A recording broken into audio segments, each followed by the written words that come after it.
Hi, everyone. Welcome to this short interview with director Miles Warren of Bruiser. We're really thrilled to have Bruiser as part of our Sun Valley screening series to kick off the year on January 14th at the Opera House at 6:30 p.m. Don't miss it.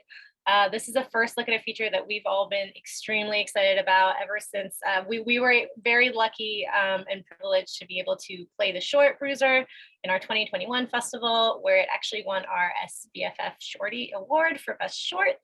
The feature Bruiser premiered at the Toronto International Film Festival last year and has just a couple weeks ago received a Spirit Award nomination for Best Supporting Performance for Trevante Rhodes, which we're all very excited about too. So without further ado, I want to introduce you to Miles. Hi, Miles. Thank you so much for joining us today. Hi, thank you for having me. Very excited. So to kick us off, I wondered if you could, first of all, describe Bruiser in your own words, just to the audience and to folks who might not be familiar with the short. Cool. Yeah, it's tough because I've been living with it so long, but I'll give it my best shot. To me, Bruiser is a very personal film about a young boy who's looking for role models, and it's kind of a coming of age film, kind of set in this world about a Black 14-year-old who's kind of coming of age in many ways in terms of his masculinity, in terms of finding friendships that are meaningful, in terms of finding role models that are meaningful, and it's this kind of story about him as these role models in his life do things that are both,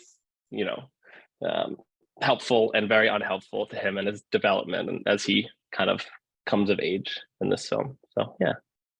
Yeah, and you've described, I think, a couple of times around how the story is very personal, and I wondered if you could tell us a little bit more about where it first came from, what first inspired you to dive into this world. Yeah, I mean, I was definitely like a lot of, I don't know, kids growing up. I was definitely like maybe a little not angry, but confused, maybe. I don't know.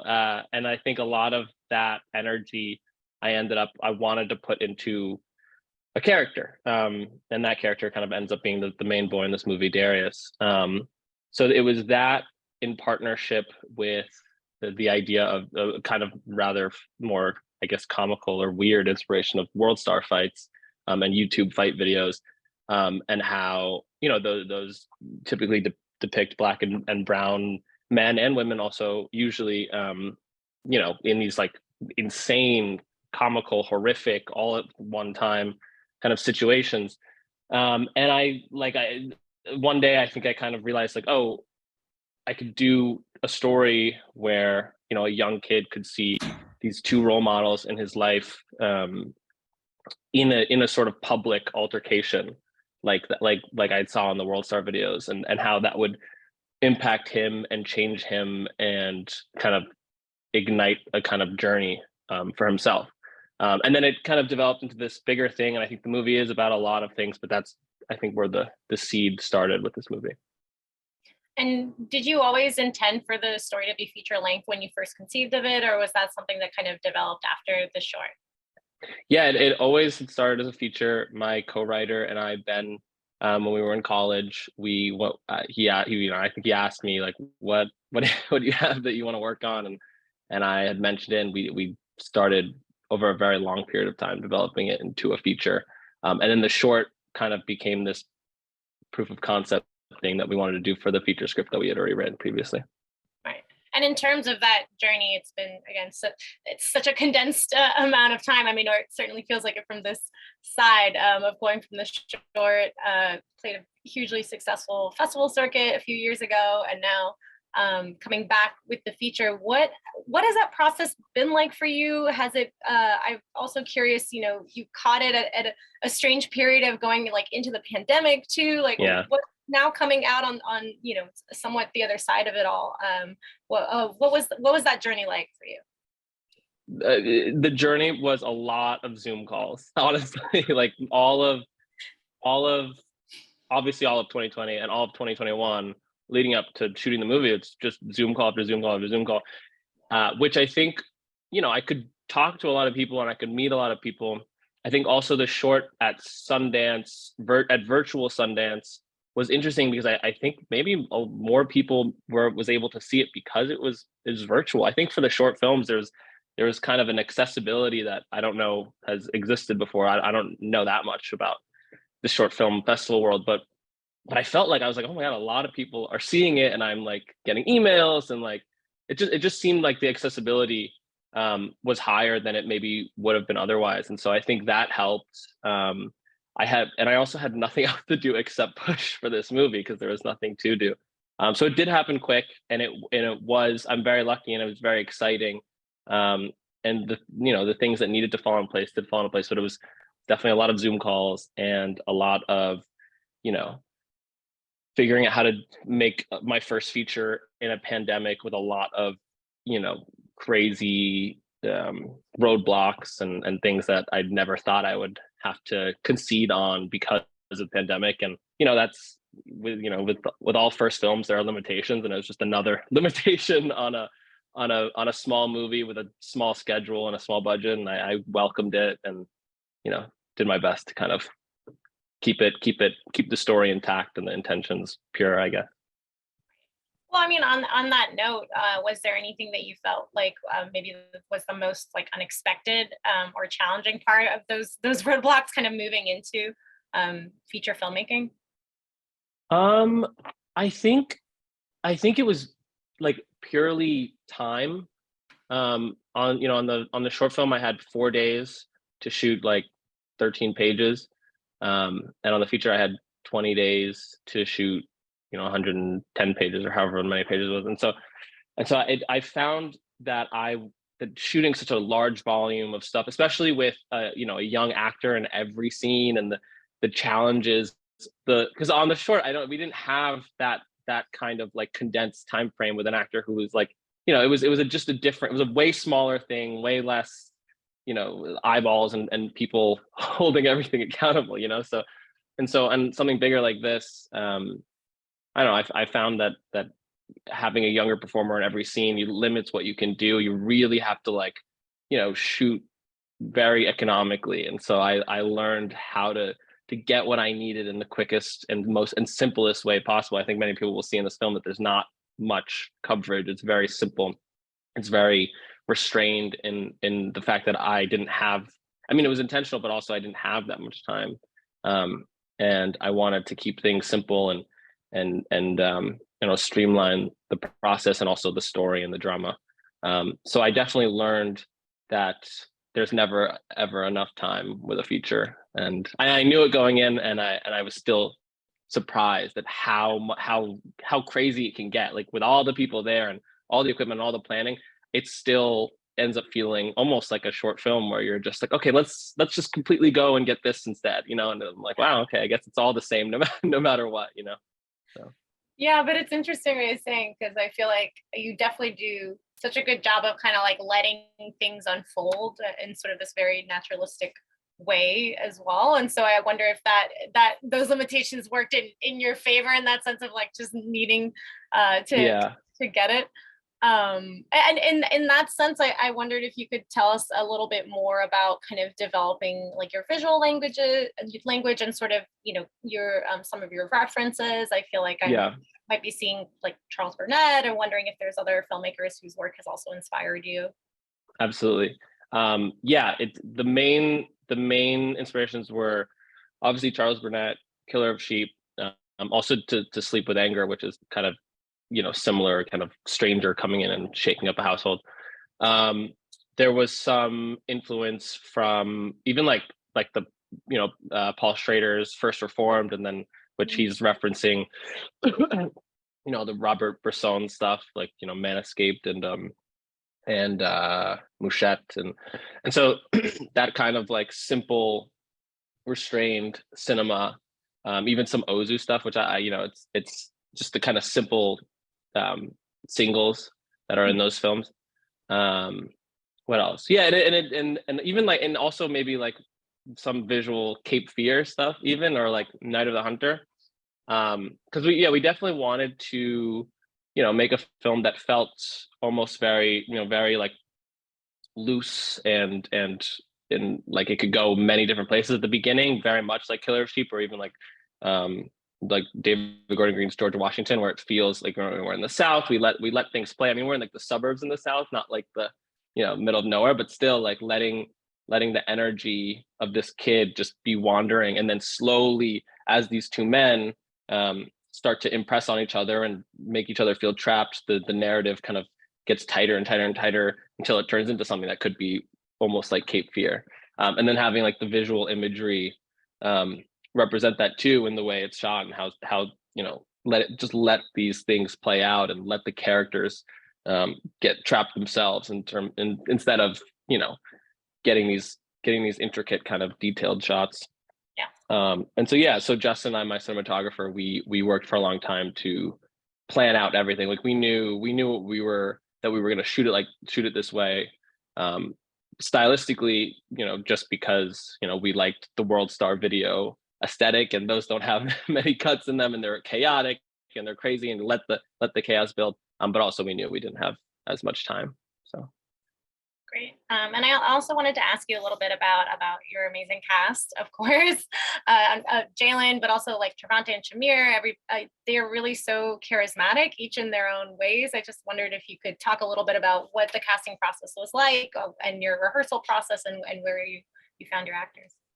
yeah, I mean, like everything before this movie, the casting process was also a lot of Zoom calls, which is a bummer, you know, because I like to talk in person. But also when I finally got into the room with them, it was like so exciting.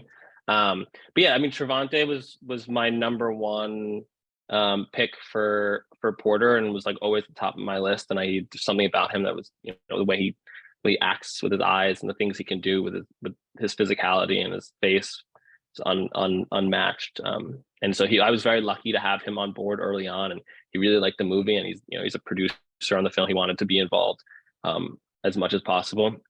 And the talk with him was very much, you know, I had him watch, what did I have him watch? I had him watch Badlands, and I had him look at Martin Sheen's physicality in that movie, and how he holds himself, and how, I don't know, the energy of how he can kind of string someone along, that character in that movie, is reminding me a lot of how Porter kind of lures Darius in. And then with Shamir, I had him watch Punch Drunk Love, and the main character in that is this guy who's kind of trying to hold everything together, and also hold in all this chaos and energy and anger that is inside. And I always, you know, that's one of my favorite movies, and I always think it's very funny and tragic, that Malcolm character. And so we talked a lot about how he's like the center, and he can, if he wants to, end this conflict very easily and be like a source of stability. And he keeps, because of Porter's influence and what Porter does in this movie, he can't bring himself to do that. And so we talked a lot about tragedy and all that stuff. And he really enjoyed it, and he prepares a lot. So that was wonderful. And then Jalen is someone I didn't even really audition. I just talked to him, and he was like he's such a professional, like nice, interesting actor. But I also could see like the imperfections, and I slowly wanted to bring those out, and have him, I don't know, feel more like a kid, you know. And I once I started to feel that, because I like he looks a little older than he is, and he reminded me so much of Trevante, and I thought that was really powerful. And he's so good, and he can like really bring it. And so for Jalen, I was like, okay, it's too good. like, you know, mess it up a little bit, like mess some things up. You know, you're a kid, you know, like have fun with it.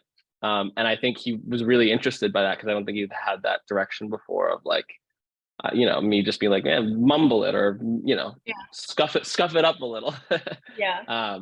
And we had fun. You know, he's so talented, and I think he's having a very big year. So I'm excited for him. Yeah, he's really taken off. Okay, I have only two more questions to kind of wrap it up. I guess my first one is, since we were talking about, you know, moving from shorts to features and everything, I was wondering what advice you might have for any shorts filmmakers who are kind of looking to move into the world of feature filmmaking, based on everything you've been through. Yeah, that's a good question. I mean, my practical advice is, I mean, if you want to make a feature, and you have a short and it's doing well, I would just make sure that that feature is ready to go when the short's doing well, because everyone in the film industry is so like, what's next? Like, especially with shorts, like the immediate question is like, okay, so what's next? What's the real thing you're doing? And I'm like, well, the short was the real, you know what I mean? And I sometimes feel like, I don't know, needing to have a something to show them is like while they're asking is good.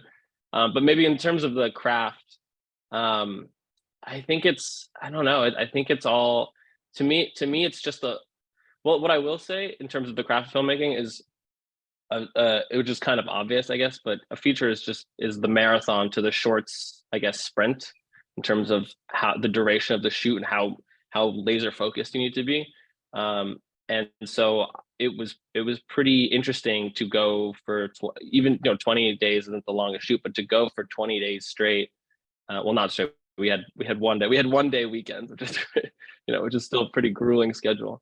But to stay focused and stay in the pocket and keep like, it's a very long, steady, slow process. And on a short, it's this big burst, and you're so exhausted after. On a feature, you have to pace yourself, and you have to make sure that you're staying on task and getting the things you need to get, to assemble it together. And so I would say, when you're going to make a feature, just make sure you don't blow all the energy right off the bat, because it's like you'll feel exhausted by week 1, and then you'll be like, damn, there's 3 more weeks to go. So Yeah, no, pace yourself. That's a good, yeah, it's a good way to structure it. Okay, and then last but not least, what are you like most excited for audiences to kind of experience when seeing your film? Now that we're so close to, again, the Sun Valley screening, but your release and everything that's coming yeah. up, it's about to just meet so many more audiences. What are you most excited for them to experience?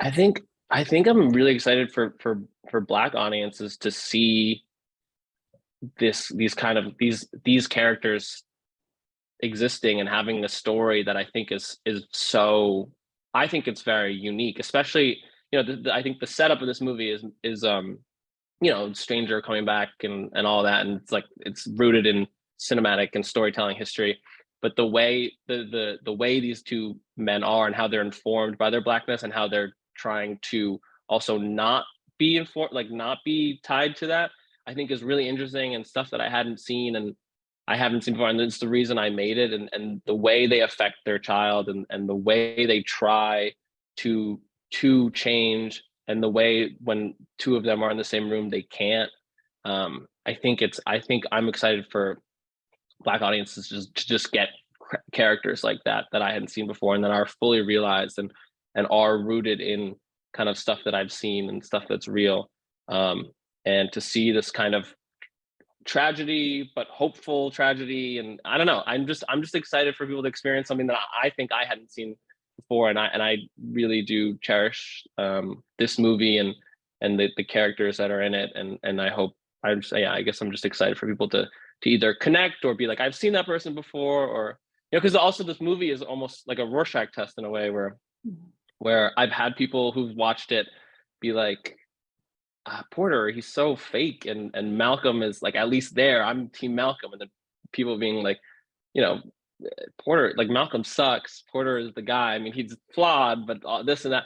And I love that, and that's genuinely what I was trying to do. And so I'm really excited to see people, either be down the middle and understand that it's really Darius's journey, or let their biases come out and be a little towards Malcolm or a little towards Porter, and see that discussion, because I think that's what I was trying to do, and I've seen a little bit of it, so I'm excited for that. Yeah, that's such a good point. I love that you can kind of that it's so telling, right? How someone reacts to it and who Yeah, they're identifying with. And I feel like when I saw it, I was just like, oh my God, but Darius, and just like always yeah, thinking about him caught sort of in yeah, the middle of yeah. it all. So that makes a lot of sense. Okay, well, thank you so much, Miles. Really appreciate your time and for being here, Thank and you. for making this beautiful film. Really excited for people to see it. And so excited we get to include it as part of our screening series this year. I appreciate it. Very much appreciate it.